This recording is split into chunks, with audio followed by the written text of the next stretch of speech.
Hi friends, ಸ್ಯಾಂಡಲ್ವುಡ್ನ ಚಂದದ ಚೆಲುವೆ ನಿವೇದಿತಾ ಜೈನ್ ಕತೆ ಗೊತ್ತಾ? ಅವರು ಸಣ್ಣ ವಯಸ್ಸಲ್ಲೇ ಸ್ಯಾಂಡಲ್ವುಡ್ನಲ್ಲಿ ಮಿಂಚಿತು ಹೇಗೆ?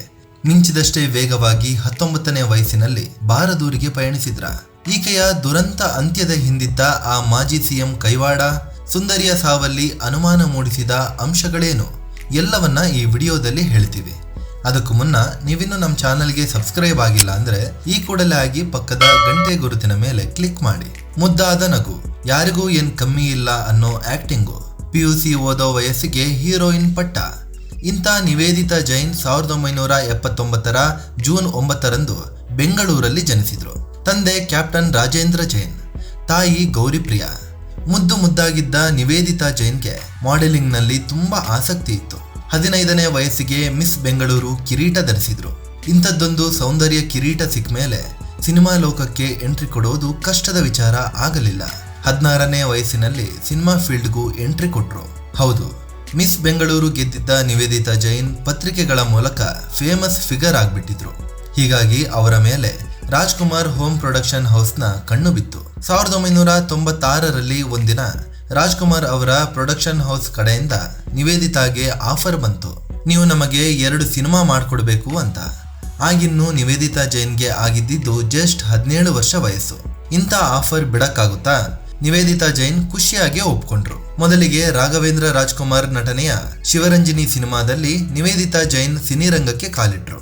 ಇದರ ಬೆನ್ನಲ್ಲೇ ಶಿವರಾಜ್ ಕುಮಾರ್ ಜೊತೆ ಶಿವಸೈನ್ಯ ಸಿನಿಮಾದಲ್ಲೂ ಆಕ್ಟಿಂಗ್ ಮಾಡಿದ್ರು. ಅಣ್ಣವರ 2 ಮಕ್ಕಳ ಜೊತೆ ನಟಿಸಿದ ಬಳಿಕ ಇಡೀ ಸಿನಿರಂಗ ನಿವೇದಿತಾ ಕಡೆ ತಿರುಗಿ ನೋಡ್ತು. ಸ್ಯಾಂಡಲ್ವುಡ್ನ ಬೇರೆ ಪ್ರೊಡಕ್ಷನ್ ಹೌಸ್ಗಳಿಂದಲೂ ನಿವೇದಿತಾಗೆ ಆಫರ್ ಬಂತು. ಹೀಗಾಗಿ ನಿವೇದಿತಾ ಒಂದರ ಮೇಲೊಂದು ಸಿನಿಮಾ ಮಾಡ್ತಾ ಹೋದ್ರು. ತಮಿಳು, ತೆಲುಗು ಸಿನಿಮಾದಲ್ಲೂ ಕಾಣಿಸಿಕೊಂಡ್ರು. 1998ರವರೆಗೆ 10 ಸಿನಿಮಾಗಳಲ್ಲಿ ನಟಿಸಿ ಒಂದು ಹಂತಕ್ಕೆ ಸ್ಯಾಂಡಲ್ವುಡ್ನಲ್ಲಿ ತಮ್ಮ ಜಾಗವನ್ನ ಗಟ್ಟಿ ಮಾಡಿಕೊಂಡಿದ್ರು. ಸೂತ್ರಧಾರ ಇವರು ನಟಿಸಿದ ಕೊನೆಯ ಸಿನಿಮಾ. ಆಕ್ಟಿಂಗ್ ಮಾಡಿದ ಸಿನಿಮಾಗಳು ದೊಡ್ಡ ಸಕ್ಸಸ್ ಕಾಣದಿದ್ರು ಕನ್ನಡಿಗರ ಮನಸ್ಸಲ್ಲಿ ಜಾಗ ತಗೊಂಡಿದ್ರು ನಿವೇದಿತಾ. ಸಿನಿಮಾಗಳು ಸಕ್ಸಸ್ ಕಾಣಲಿಲ್ಲ ಅಂತ ನಿವೇದಿತಾ ಟೆನ್ಷನ್ ಆಗ್ಲಿಲ್ಲ. ಬದಲಿಗೆ ತಾನು ಮಿಸ್ ಇಂಡಿಯಾ ಕಾಂಪಿಟೇಷನ್ಗೆ ರೆಡಿಯಾಗೋಕೆ ನಿರ್ಧರಿಸಿದ್ರು. ಅದಕ್ಕೆ ಬೇಕಾದ ಎಲ್ಲ ಸಿದ್ಧತೆ ಮಾಡ್ಕೊಳ್ಳಕ್ಕೆ ಶುರು ಮಾಡಿದ್ರು. ಪ್ರತಿದಿನ ಕ್ಯಾಟ್ ವಾಕ್ ಪ್ರಾಕ್ಟೀಸ್ ಮಾಡ್ತಿದ್ರು. ಆಗ ಆ ದಿನ ಬಂತು. ಅದು 1998ರ ಮೇ 17. ಸಮಯ ರಾತ್ರಿ ಆಗಿತ್ತು. ನಿವೇದಿತಾ ಜೈನ್ ತಮ್ಮ ರಾಜರಾಜೇಶ್ವರಿ ನಗರದ ಮನೆಯಲ್ಲಿ ಹೈ ಹೀಲ್ಸ್ ಹಾಕೊಂಡು ಕ್ಯಾಟ್ ವಾಕ್ ಮಾಡ್ತಿದ್ರು. ಆಗ ಕಾಲು ಸ್ಲಿಪ್ ಆಗಿ 2nd ಫ್ಲೋರ್ನಿಂದ ಅಂದ್ರೆ ಸುಮಾರು 35 ಅಡಿ ಎತ್ತರದಿಂದ ಬಿದ್ದು ಬಿಟ್ರು. ತಲೆಗೆ ಗಂಭೀರ ಗಾಯವಾಗಿದ್ರಿಂದ ಆಸ್ಪತ್ರೆಗೆ ದಾಖಲಿಸಲಾಯಿತು.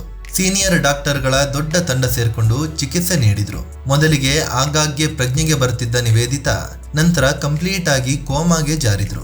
24 ದಿನಗಳ ಕಾಲ ನಿವೇದಿತಾರನ್ನ ಲೈಫ್ ಸಪೋರ್ಟ್ ಮೂಲಕ ಇಡಲಾಗಿತ್ತು. ಈ ಟೈಮಲ್ಲಿ ನಿವೇದಿತಾ ಹುಷಾರಾಗಲಿ ಅಂತ ತಂದೆ ರಾಜೇಂದ್ರ ಜೈನ್ ಆಕೆಗೆ ನಿವೇದಿತಾ ರಿಂಕಿ ಅಂತ ಹೊಸ ಹೆಸರು ಕೂಡ ಇಟ್ರು. ಆದರೆ 1998ರ ಜೂನ್ 10ರಂದು ಅಂದ್ರೆ ತನ್ನ ಜನ್ಮದಿನದ ಮರುದಿನವೇ ನಿವೇದಿತಾ ಜೈನ್ ಪರ್ಮನೆಂಟ್ ಆಗಿ ಬಾರದೂರಿಗೆ ಹೋಗ್ಬಿಟ್ರು, ಉಸಿರು ಚೆಲ್ಲಿದ್ರು. ಇದು ಇಡೀ ಸ್ಯಾಂಡಲ್ವುಡ್ಗೆ ಶಾಕಿಂಗ್ ವಿಚಾರವಾಗಿತ್ತು. ಜೊತೆಗೆ ಆಕೆಯನ್ನ ಇಷ್ಟಪಟ್ಟಿದ್ದ ಅಭಿಮಾನಿಗಳಿಗೂ ಇದು ಶಾಕ್ ಕೊಟ್ಟಿತ್ತು. ಇದರ ಜೊತೆಗೆ ಹಲವಾರು ಗಾಸಿಪ್ಗಳು ಕೂಡ ಹುಟ್ಟಿಕೊಂಡ್ವು. ನಿವೇದಿತಾಗೆ ಮಾಜಿ ಸಿಎಂ ಒಬ್ರು ನನ್ನ ಹತ್ರ ಬಾ ಅಂತ ಕಾಟ ಕೊಡ್ತಿದ್ರು. ಆ ಬೋಳು ತಲೆ ರಾಜಕಾರಣಿಯ ಕಾಟ ತಡೆಯಲಾರದೆ ನಿವೇದಿತಾ ಮಹಡಿ ಮೇಲಿಂದ ಹಾರಿದ್ರು ಅಂತ ಕೆಲವರು ಮಾತಾಡ್ಕೊಂಡ್ರು. ಅದಕ್ಕೆ ಸರಿಯಾಗಿ ಆಗ ಆ ಮಾಜಿ ಸಿಎಂ ಕೂಡ ಹೆಣ್ಣು ಹೆಂಡಾನೆ ನನ್ನ ವೀಕ್ನೆಸ್ಸು ಅಂತ ಹೇಳ್ಕೊಂಡು ಓಡಾಡ್ತಿದ್ರು. ಹೀಗಾಗಿ ಈ ಗಾಸಿಪ್ ದೊಡ್ಡ ಮಟ್ಟದಲ್ಲಿ ಸುದ್ದಿ ಆಯಿತು. ಇನ್ ಕೆಲವರು ಸಿನಿಮಾಗಳು ಫ್ಲಾಪ್ ಆಗಿದ್ರಿಂದ ನಿವೇದಿತಾ ಜೈನ್ ಖಿನ್ನತೆಗೆ ಒಳಗಾಗಿದ್ರು. ಇದರಿಂದ ಅವರು ಹೀಗೆ ಮಾಡಿಕೊಂಡಿದ್ದಾರೆ ಅಂತ ಗಾಸಿಪ್ ಮಾಡಿದ್ರು. ಆದರೆ ನಿವೇದಿತಾ ಜೈನ್ ತಾಯಿ ಪ್ರಿಯಾ ಖುದ್ದಾಗಿ ಈ ಬಗ್ಗೆ ಸ್ಪಷ್ಟನೆ ನೀಡಿದ್ದಾರೆ. ಗಾಸಿಪ್ ಎಲ್ಲ ಸುಳ್ಳು, ಅಂಥದ್ದೇನೂ ಇಲ್ಲ. ಕ್ಯಾಟ್ ವಾಕ್ ಪ್ರಾಕ್ಟೀಸ್ ಮಾಡಬೇಕಾದ್ರೇನೆ ಜಾರಿ ಬಿದ್ದಿದ್ದು ಅಂತ ಸ್ಪಷ್ಟಪಡಿಸಿದ್ದಾರೆ.